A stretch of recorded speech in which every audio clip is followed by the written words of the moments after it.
नमस्कार, ये है हिमाचल अभी.com और आप सुन रहे हैं ऑनलाइन रेडियो बुलेटिन। शुरुआत करेंगे आज की हेडलाइन से। चौपाल में आधी रात को गिरी कार, 2 की मौत, 3 हुए गंभीर रूप से घायल। दोस्त के साथ पहाड़ी पर घूमने गए कांगड़ा के टीचर की आसमानी बिजली गिरने से गई जान। पहाड़ों पर बिछ गई बर्फ की चादर, शीतलहर की चपेट में हिमाचल। गणतंत्र दिवस से पहले लगे पाकिस्तान जिंदाबाद के नारे, 3 लड़कियों सहित 6 हिरासत में। ट्रैक्टर परेड पर संशय बरकरार, किसान नेता बोले पुलिस अनुमति दे या नहीं रैली जरूर होगी। दिल्ली के सभी पावर स्टेशनों पर 2 दिन रहेगा कड़ा पहरा, मिली है अंधेरे में डुबा देने की धमकी। भारत चीन के बीच 2.5 महीने के बाद बातचीत, मोल्डो में कोर कमांडर्स की बैठक शुरू। बंगाल दौरे पर सौरव गांगुली से मिल सकते हैं अमित शाह, फिर तेज हुई बीजेपी में शामिल होने की अटकलें। अब समाचार विस्तार से। आपके स्वास्थ्य का प्रहरी श्री बालाजी हॉस्पिटल, कांगड़ा, हिमाचल। हिमाचल प्रदेश में आधी रात को सड़क हादसा हुआ है। जिला शिमला के चौपाल उपमंडल में हुए इस हादसे में एक महिला और पुरुष की जान चली गई, जबकि 3 गंभीर रूप से घायल हुए हैं। घायलों की हालत नाजुक बताई जा रही है। चौपाल खिड़की मार्ग पर एक वेगनार आधी रात को दुर्घटनाग्रस्त हो गई। गाड़ी में 5 लोग सवार थे और नेरवा से चंडीगढ़ जा रहे थे। छारकी के पास चालक गाड़ी पर से नियंत्रण खो बैठा और कार सड़क से लगभग 200 मीटर जंगल में जा गिरी। कार में सवार चालक और एक महिला की मौके पर ही मौत हो गई और 3 लोग गंभीर रूप से घायल बताए जा रहे हैं। तीनों घायलों को सिविल अस्पताल चौपाल में प्राथमिक उपचार के बाद आईजीएमसी शिमला रेफर किया गया। सूचना मिलने पर मौके पर पहुंची पुलिस ने शवों को कब्जे में लिया और घायलों को अस्पताल पहुंचाया। पुलिस ने इस संबंध में मामला दर्ज कर लिया है। जिला कांगड़ा में धर्मशाला के निकट खनियारा में दर्दनाक हादसा सामने आया है। यहाँ पर साथ लगती पहाड़ी पर दोस्त के साथ घूमने गए टीचर की जान चली गई। टीचर की मौत आसमानी बिजली गिरने से हुई है। सूचना मिलने के बाद पुलिस मौके के लिए रवाना हो गई है। राजकीय प्राथमिक स्कूल थातरी में कार्यरत सौंकनी दा कोट निवासी परमिंदर सिंह राणा अपने दोस्त के साथ शनिवार सुबह खनियारा के निकट ठठारना की पहाड़ी पर घूमने के लिए गया था। यहाँ से जब वे दोनों वापस लौट रहे थे तो मौसम खराब हो गया और बारिश भी शुरू हो गई। इसी बीच दोनों रास्ते में एक ढारे में रुक गए। यहाँ पर तेज बारिश के बीच अचानक आसमानी बिजली गिरने से परमिंदर सिंह राणा की मौत हो गई। इसके बाद उसके साथी ने परिजनों और पुलिस को सूचना दी। सूचना मिलने के बाद रेस्क्यू टीम मौके के लिए रवाना हो गई। वहीं सदर थाना प्रभारी राजेश कुमार ने बताया कि ठठारना की पहाड़ी पर एक व्यक्ति की मौत की सूचना मिली है। टीम मौके के लिए रवाना हो गई है। हिमाचल प्रदेश में आज यानी रविवार को भी मौसम के हाल बिगड़े हुए हैं। सुबह के समय हालांकि आसमान में बादल छाए थे, लेकिन धीरे धीरे बादल छटने का क्रम जारी है। शनिवार की रात प्रदेश के ऊंचाई वाले हिस्सों में जमकर बर्फबारी हुई है और निचले इलाकों में खूब मेघ बरसे।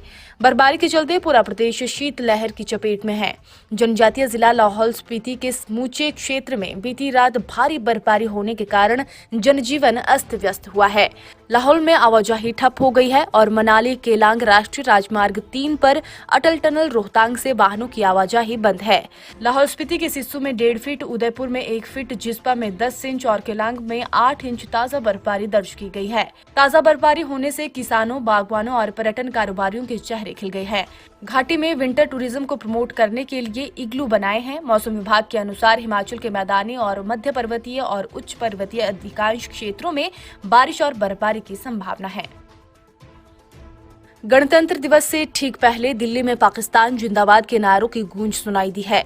ये वाकया शनिवार देर रात दिल्ली के खान मार्केट मेट्रो स्टेशन के बाहर घटित हुआ है। पुलिस ने सूचना मिलने पर 3 लड़कियों सहित कुल 6 को हिरासत में लेकर पूछताछ शुरू की है। बताया जा रहा है कि इन लोगों ने यूलू बाइक किराए पर ली हुई थी। पुलिस इनसे गहराई से पूछताछ कर रही है। अभी तक जो इनपुट मिले हैं उसके मुताबिक पीएस तुगलक रोड पर रात करीब 1 बजे पीएसआर कॉल मिली कि खान मार्केट मेट्रो स्टेशन के पास कुछ लोग पाकिस्तान जिंदाबाद के नारे लगा रहे हैं। पुलिस मौके पर पहुंची तो उन्हें 2 युवक, 3 लड़कियां और 1 किशोरी मिले। ये सभी बाइक पर सवार थे जो कि इन्होंने किराए पर ली हुई थी। ये इंडिया गेट के आसपास घूमने आए थे। इस दौरान इन्होंने बाइक पर रेस भी लगाई। इस दौरान इन्होंने एक दूसरे का नाम भारत पाकिस्तान के नाम पर रख लिया।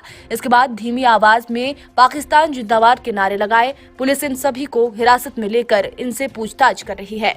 शेष समाचार ब्रेक के बाद। Shri Balaji multi speciality hospital Kangra, जहां आपको एक ही छत के नीचे मिले बेहतरीन चिकित्सा सुविधाएं, cardiology, laparoscopic, general surgery, neuro surgery, orthopaedics, paediatric, radio diagnosis, urology, gastroenterology, ophthalmology, pathology, medicine, anaesthesia और डेंटल जैसी अत्याधुनिक और बेहतरीन चिकित्सा सुविधाएं। 24 घंटे इमरजेंसी सुविधा, 9 बेड के साथ critical care unit, cardiac monitor और डिफिब्रिलेटर्स, सेंट्रल ऑक्सीजन लाइन और वेंटिलेटर सुविधा। हिमाचल प्रदेश के सबसे बड़े निजी स्वास्थ्य सेवा प्रदाताओं में से एक Shri Balaji multi speciality hospital Kangra राष्ट्रीय स्वास्थ्य बीमा योजना के साथ सूचीबद्ध Shri Balaji multi speciality hospital Kangra BPL परिवारों के लिए अस्पताल में कैशलेस भर्ती होने के साथ ही ईसीएच की भी सुविधा। हमारा पता Shri Balaji multi speciality hospital, Balaji Vihar, Ujjain, Kangra. संपर्क करें 9218411108 पर। Shri Balaji multi speciality hospital Kangra.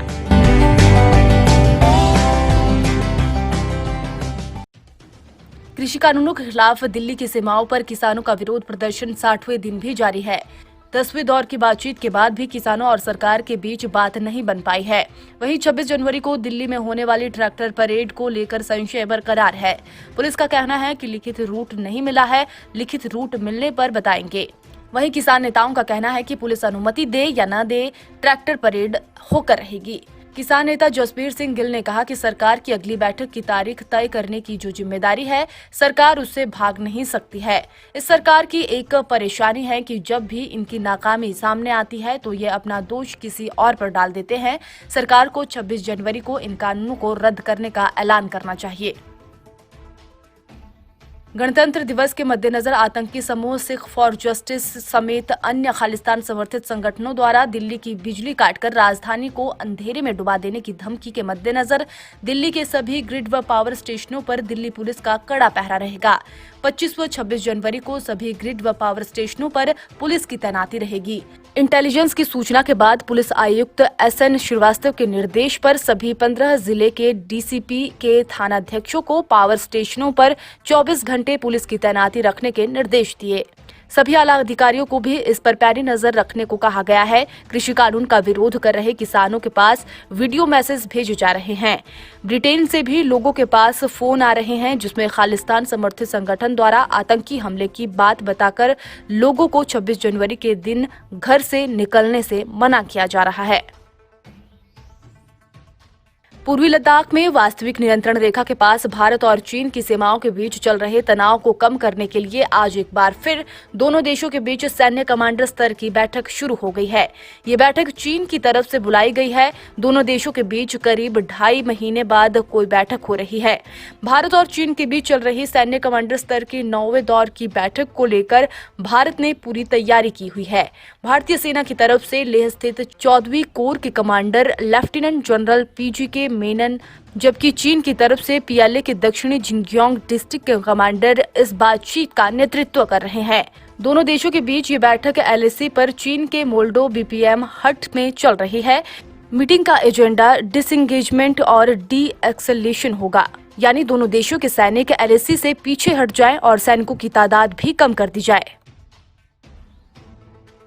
Bengal में सियासी पारा अपने उबाल पर है। 23 जनवरी को नेताजी सुभाष चंद्र बोस की जयंती पर कोलकाता में एक कार्यक्रम का आयोजन किया गया।